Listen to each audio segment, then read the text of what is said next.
একটিমাত্র ইলিশ মাছের মাথা দিয়ে আজকে তৈরি করে দেখাবো অসম্ভব মজার একটি রেসিপি। মাত্র এক পিস মাছ দিয়ে পরিবারের সবার জন্য কিভাবে রান্না করবেন আজকের ভিডিওতে সেটাই দেখাবো। দেখতেই পাচ্ছেন এখানে এক পিস ইলিশ মাছের মাথা নিয়েছি এবং মাথাটা খুব সুন্দর করে পরিষ্কার করে নিয়েছি এবং সাথে নিয়েছি আমি মসুর ডাল, সেটা 1/3 কাপ পরিমাণের মসুর ডাল।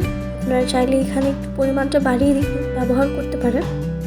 এবং সাথে নিয়ে নিয়েছি পুঁই শাক, এখানে পুঁই শাক অল্প পরিমাণের ব্যবহার করেছি এবং সাথে পুঁই শাকের ডাঁটা এবং এরকম করে কাটা আলু নিয়ে নিয়েছি একটা। মাংস খেতে খেতে যারা মুখের স্বাদ হারিয়ে ফেলেছেন, আশা করি আজকের আমার রেসিপিটি একবার ট্রাই করলে তৃপ্তি সহকারে ভাত খেতে পারবেন। চলুন তাহলে দেরি না করে ভিডিওটা শুরু করা যাক। প্রথমে একটি প্যানে তেল গরম করে দিয়ে দিচ্ছি 4 কোয়া রসুন কুচি এবং 2টি পেঁয়াজ কুচি। পেঁয়াজ এবং রসুনগুলোকে ভালো করে এই পর্যায়ে ভেজে নিতে হবে, একটু ব্রাউন কালার চলে আসা আগ পর্যন্ত। পেঁয়াজটা কিছুক্ষণ ভেজে এই পর্যায়ে দিয়ে দিচ্ছি 1 টেবিল চামচ লবণ। আপনারা এখানে স্বাদ মতো লবণ ব্যবহার করবেন। লবণ দিয়ে পেঁয়াজ এবং রসুনটা আরও কিছুক্ষণ ভেজে নেব। পেঁয়াজ এবং রসুনের রং কিছুটা বাদামি হয়ে এলে দিয়ে দিব 1/2 টেবিল চামচ আদা বাটা। আদা বাটাটা পেঁয়াজ এবং রসুনের সাথে খুব ভালো করে মিশিয়ে নিব।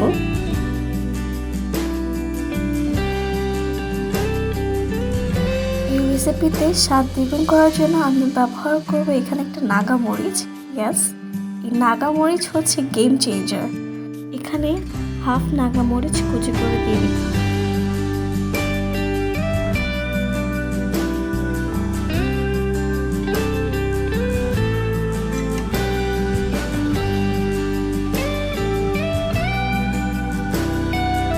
এখানে আমি 1/2 কাপ পানি ব্যবহার করছি মশলাটাকে একটু কষানোর জন্য।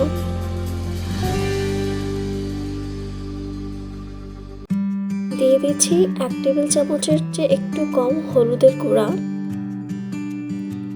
2 টেবিল চামচ মরিচের গুঁড়া।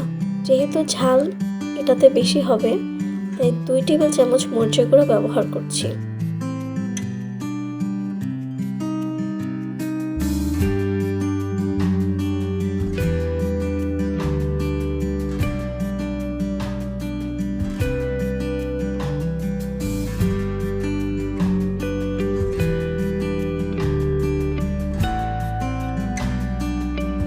মশলাগুলো তেলের সাথে খুব ভালোভাবে মিশে গেলে দিয়ে দিচ্ছি 1/2 টেবিল চামচ ধনিয়ার গুঁড়া। ধনিয়ার গুঁড়োটা দিয়ে কিছুক্ষণ নেড়ে এতে দিয়ে দিব সামান্য একটুখানি পানি, যাতে করে মশলাগুলো লেগে না যায়। এখন মাছের মাথাটা দিয়ে কিছুক্ষণ নেড়ে 5 থেকে 6 মিনিট পর্যন্ত কষিয়ে নিব অল্প আঁচে।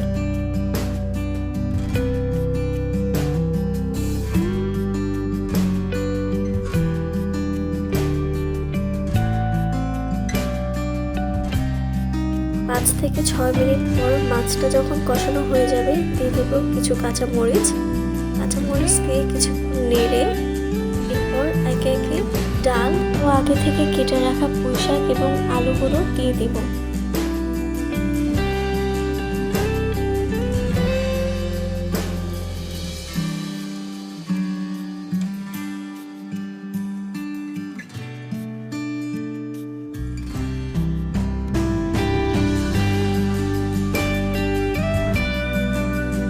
কিছুক্ষণ পর ঢাকনা তুলে তরকারিটা একটু নেড়ে দিব।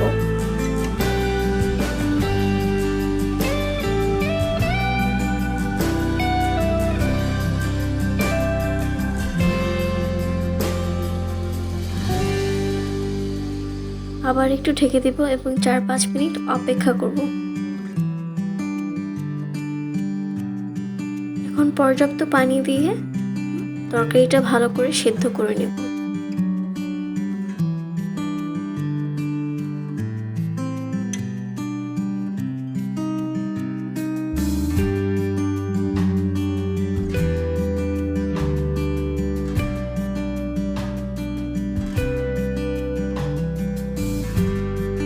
এখন ঢাকনা তুলে দেখব তরকারির সমস্ত কিছু সিদ্ধ হয়েছে কিনা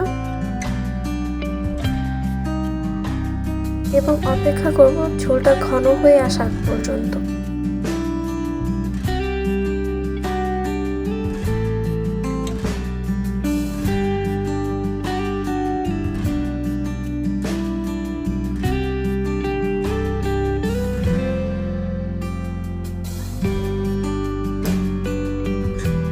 দেখতেই পাচ্ছেন আমার ঝোলটা ঘন হয়ে এসেছে এবং তরকারির সাথে মাখো মাখো হয়ে এসেছে। এই পর্যায়ে চুলাটা আমি বন্ধ করে দেব।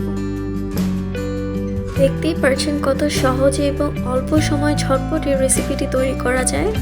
আশা করি বাসায় একবার হলেও ট্রাই করবেন এবং যারা নাকি মুখের স্বাদ হারিয়ে ফেলেছেন এই রেসিপিটি অবশ্যই ট্রাই করে দেখবেন। আশা করছি আপনাদের ভিডিওটি ভালো লাগবে এবং ভালো লাগলে একটি লাইক, কমেন্ট ও শেয়ার করবেন। ধন্যবাদ।